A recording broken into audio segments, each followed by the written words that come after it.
Hello everyone, Techie Dheeraj here. Today we are going to discuss about blocking, non-blocking, synchronous and asynchronous call.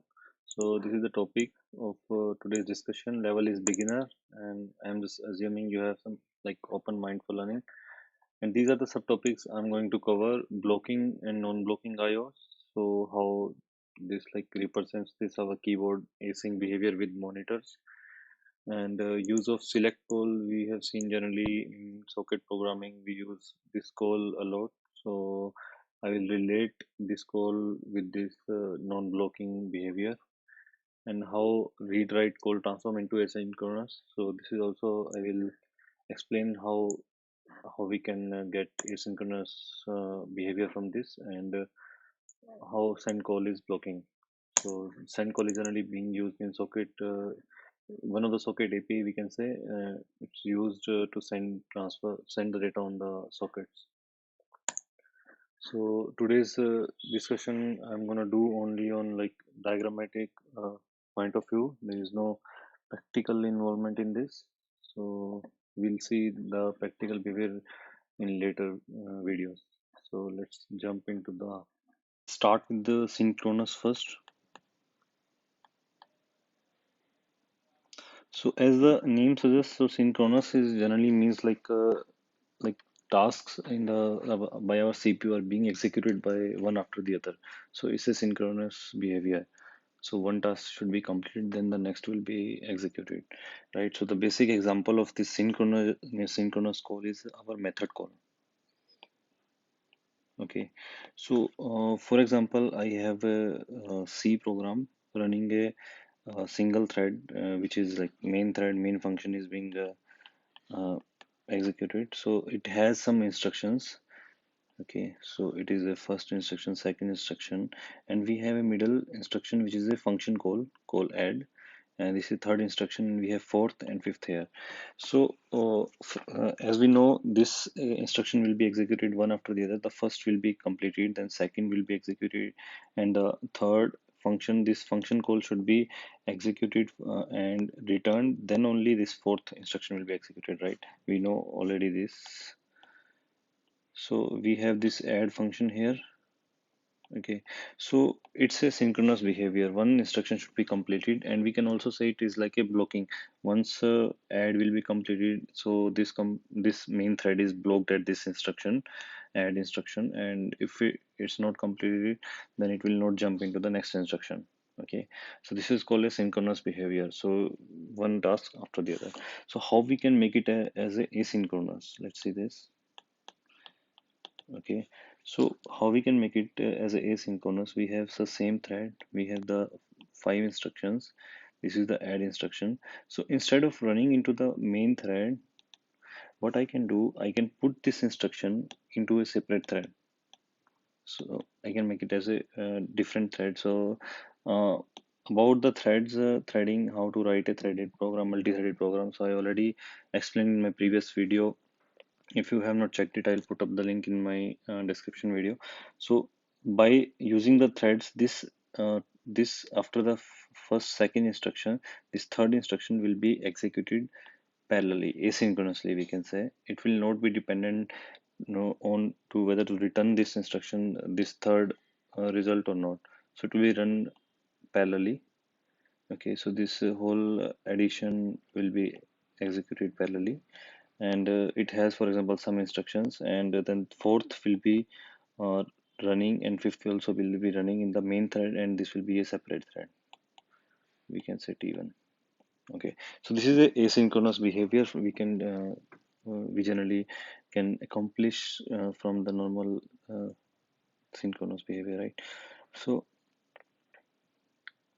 one more example of asynchronous I'll explain here is a in generally we can say interrupt service routines, we can say, or callbacks, or we can say signal.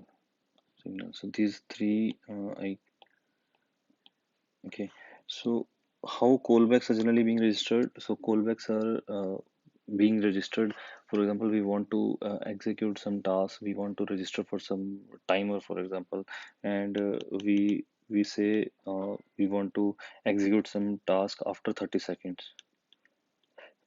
So there will be some thread. We can register some function, callback function with that, and once the timer is completed, so it has to call that function, that particular thread or whatever. It has to call that particular function. So in callback, we generally we have some function pointer. So we register to the some we assign this some function for our caller function address to this function pointer, and once the this timer is completed, so this function will be executed. So this is also a asynchronous behavior. So we are not executing the instruction present in this function synchronously. We are just waiting the timer to complete, and it will be asynchronously will be called. Okay, and same is like signals. So signal, most basic, like most uh, easiest example I can come up with in signal is when we are running something on console in terminal. So we have some processes running, and it's giving some logs on the output screen, and even immediately if we press control C, so the process will be terminated, right? So control C is nothing but a signal. So this signal will be uh, this signal will be provided to that process which is running there, and the process has to read this signal and has to terminate that process. So for example, that particular process is running some instructions, and because it it's supposed to run the instructions sequentially, right? But it was not, the process was not aware that that process is going to get some control signal, right? It's asynchronous behavior. So for example, that at that time process was at instruction fourth, and immediately we gave controls and it has to terminate, it will not execute this below instruction, it has to terminate immediately, right? So this is a basic asynchronous behavior. Okay, so let's jump into the blocking and non-blocking call here. So blocking, we can say here, okay. So blocking call, blocking call means for example, one thread is executing some task and it has to complete the whole that particular task, and then only the next call will be executed, right? So this is a blocking call. So the basic example of blocking call is a read call. So we have a very famous read call in our, we generally use in our program to read from some file or from some socket, we can say. So what we generally pass here is file descriptor, and we pass the buffer uh, in which we want to read and how many bytes we want to read, right? So this is the size we generally pass, and it will return how many bytes it actually read from that file descriptor. Okay, so it's a basic call. So how it internally works, I'll explain that, and then I'll explain how it is a blocking call. So generally, whenever the read we execute in C program, so it will go to the libc. So libc is a C library, which generally calls that we also say glibc. Okay, so this is there will be wrapper over to this normal read function call, so that is generally implemented in a libc first. So that wrapper will be removed, or wrapper will be processed in this. So all these arguments will be processed, and then it will execute a system call here. So once the system call is executed, so this is a user process. We can say user thread. Okay, once the system call is executed, so this there will be context switching. That context switching will be the particular process which will run into the privileged mode, we can say, because it's a kernel. The system call is actually implemented in the kernel, so that will be a kernel thread, change to the kernel thread, and also we can say this is a kernel space. Okay, so from the system call it will be kernel space. So whatever the so how it will generally use this. So let me explain that.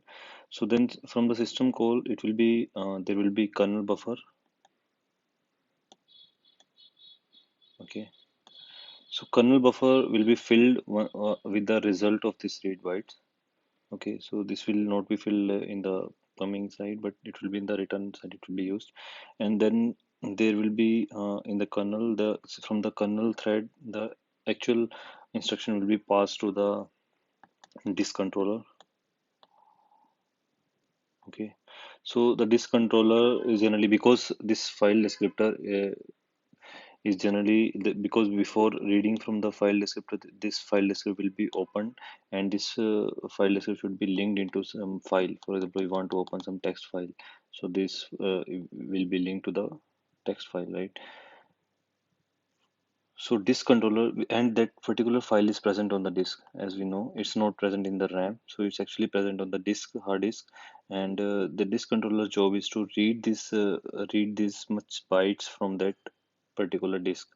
So disk controller will, so kernel buffer will have the information about these parameters, like the file descriptor, that from that it will identify which file it needs to read from, right? So disk controller we generally read from the it will go to the disk and it will read from the bytes. So how it will read? It generally do the DMA, direct memory access, and it will get those bytes and it will copy these bytes into the kernel space, kernel buffer we can say.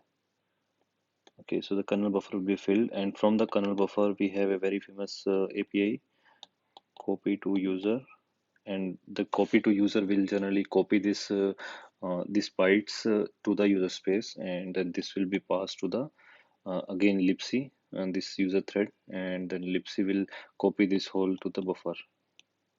Okay, so the buffer will be filled from copy to user, like that. So this is the normal flow of a blocking call. So throughout the whole operation, libc system call and this disk controller from doing that DMA call and then this copy to user, the whole process is generally will be the during this whole process, this read call will be blocked. So in the user thread, so till this whole operation is being done, so the read will not execute next instruction, or it will not return these bytes, right? So that's why we call it as a blocking call. Okay, so this is a very famous example of blocking call, how it is getting blocked here. Okay, so let's see a non-blocking behavior. Okay, so non-blocking behavior, there are one way I can explain is in generally.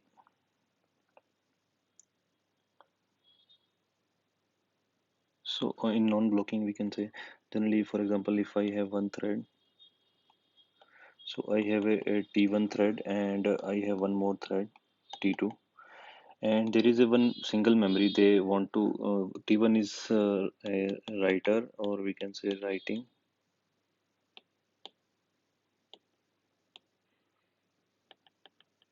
and T2 is reading. Okay, so T1, this is a memory block, and they have some file descriptor or some pointer to that memory, and they are reading, T1 is writing to this memory, T2 is reading from this memory. So what the things could go wrong is if T1 is writing, for example, 10 bytes, and meanwhile it was writing 10 bytes, T2 came to read from the 10 bytes and it will get some other values, it will not get the whole 10 bytes, right? So this is a normal scenario where we want to put some synchronization techniques. So the basic synchronization techniques in is generally in threading, we can say mutex, and we have a semaphore. So for these techniques, we'll go in some other, we'll not go into detail how these are working, but I just wanted to show clear picture how we can prevent this using the synchronization techniques. So what I am trying to explain in non-blocking scenario here is there is a famous called try log. So when we acquire these logs, right? So we have to, for example, T1 acquires the log and starts writing into this. Okay, and then T2 came and T2 waits for the lock to get free, and then this T2 will acquire the lock and read from the memory. So it will turn into a synchronous behavior. Okay, so but what try lock will do?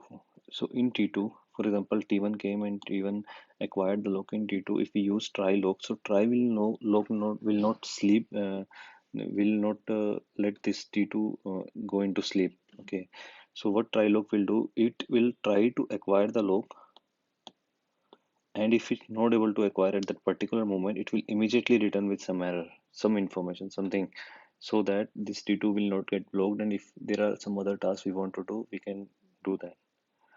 Okay, so this is how the try lock is a non-blocking call. Okay, so one more example in this behavior is, for example, we have a one thread and we have some instructions, and then there is one instruction to open some GUI box. Okay, so when this instruction being executed, we open some pop-up box, pop-up GUI block. Okay, and there are some controls over to like exit or maximize or minimize, right? So then there are next instructions. So but if it's a synchronous behavior, so this thread is running and the GUI box is open. Till this GUI box is closed, the next instruction will not be executed, right? So this is a very common synchronous example. So how to prevent this? The same like I explained previously, we can run it into a separate thread. So separate thread will open this GUI box and we can have this next instruction will be executed parallelly. Okay, so this is one of the example in that. Okay, so there is one more call I want to explain, right call. So how there are we it's not a synchronous way. It will not get blocked completely. So there are some non-blocking IO operations, we can say. So non-blocking IO. So non-blocking IO operations are generally when we the basic example before write call, I'll explain the non-blocking IO. So non-blocking IO operation, like for example, if you want to read some 1,000 bytes, some from some socket file descriptor or some file, right? So if those 1,000 bytes are not available at that moment, so we can simply register with the CPU. In the kernel, we can simply say, okay, when the 1,000 bytes available, let us know.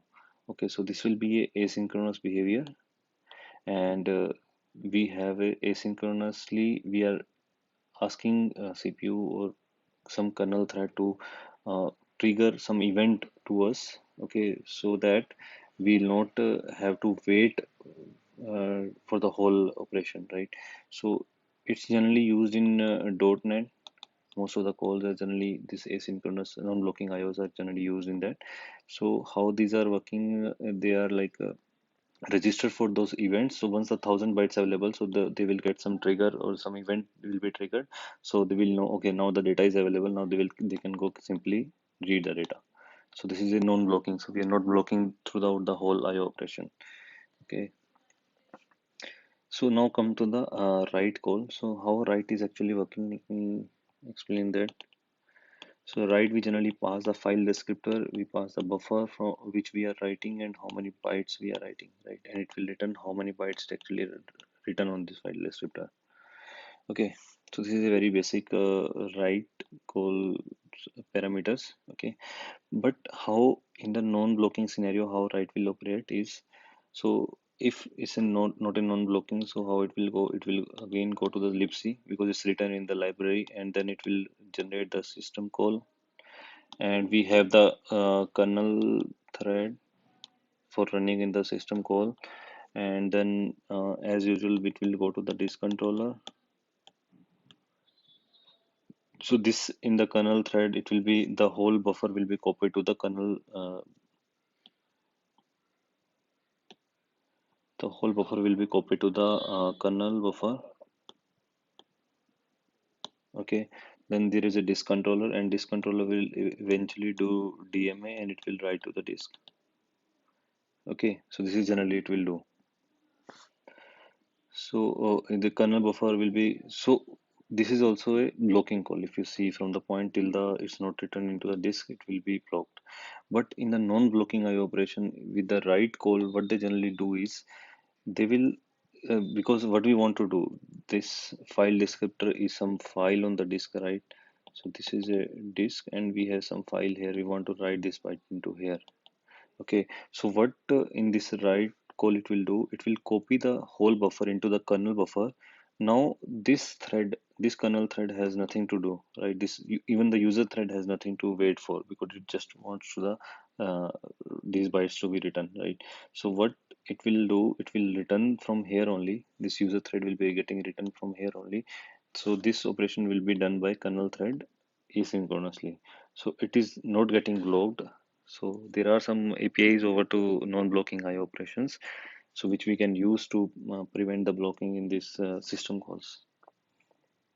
Okay, so this is the overview of how write is working, and there are two more things I want to explain, which I mentioned. One is select call. So let me just quickly explain how select is working. So select is generally used from the context of socket programming. Okay. So for example, we have some socket socket uh, file descriptor, and we want to read some this much size bytes from that socket.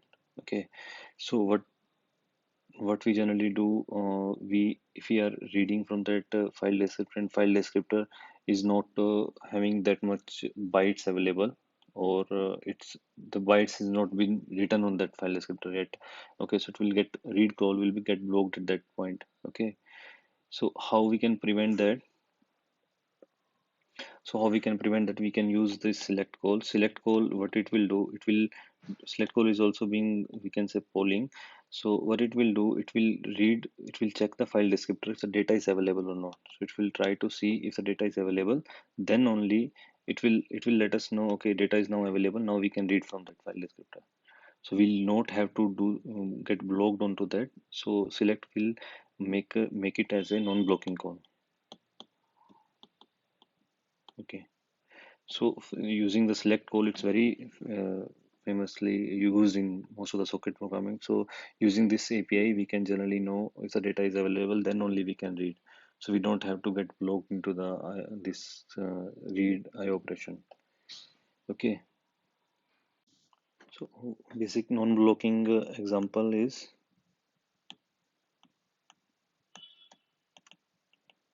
okay. So that's related to the keyboard and monitor, which I mentioned in my subtopics.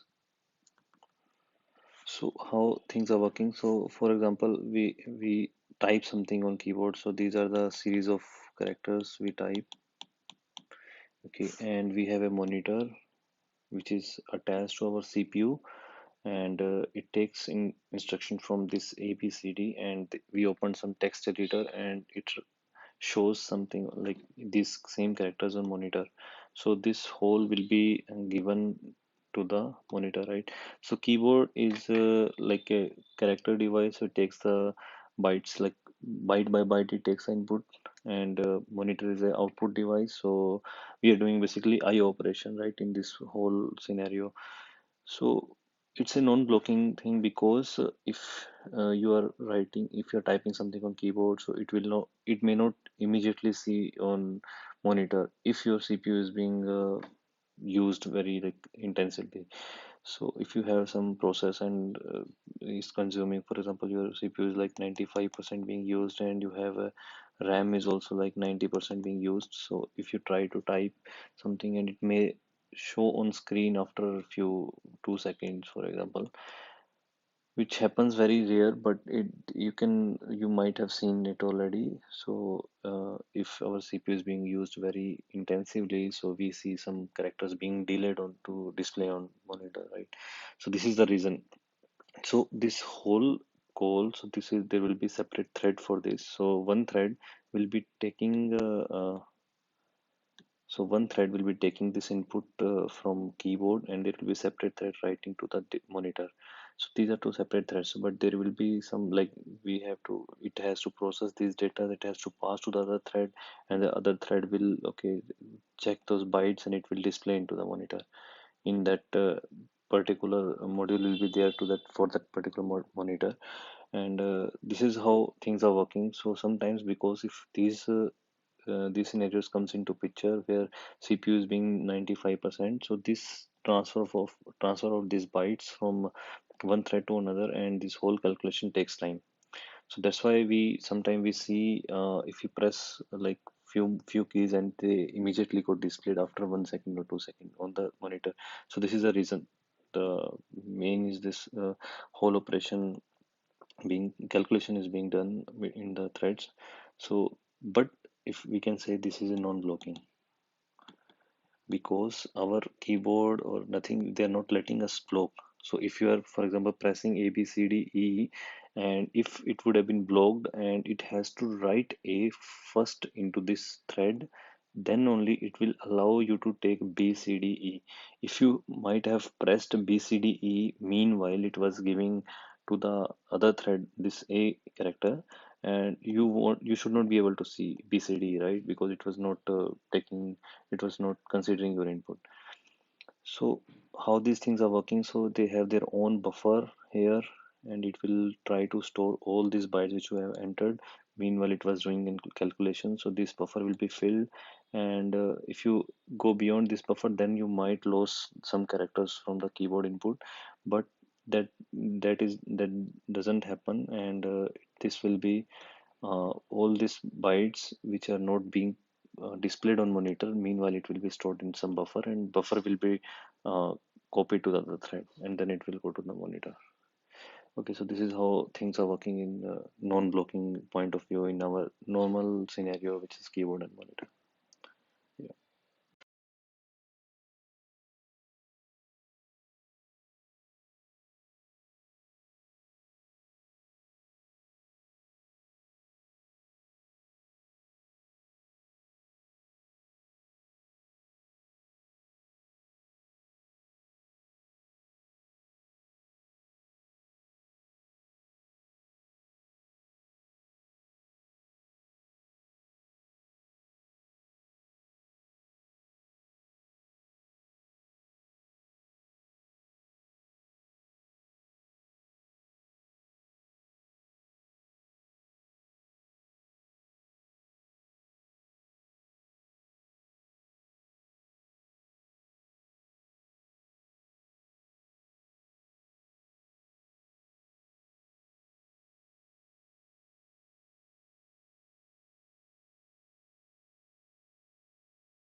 So that's all from my side. I think I covered all the topic which I mentioned here. So was just a theoretical or diagrammatical point of explanation. So we will see some of the practical in the coming videos.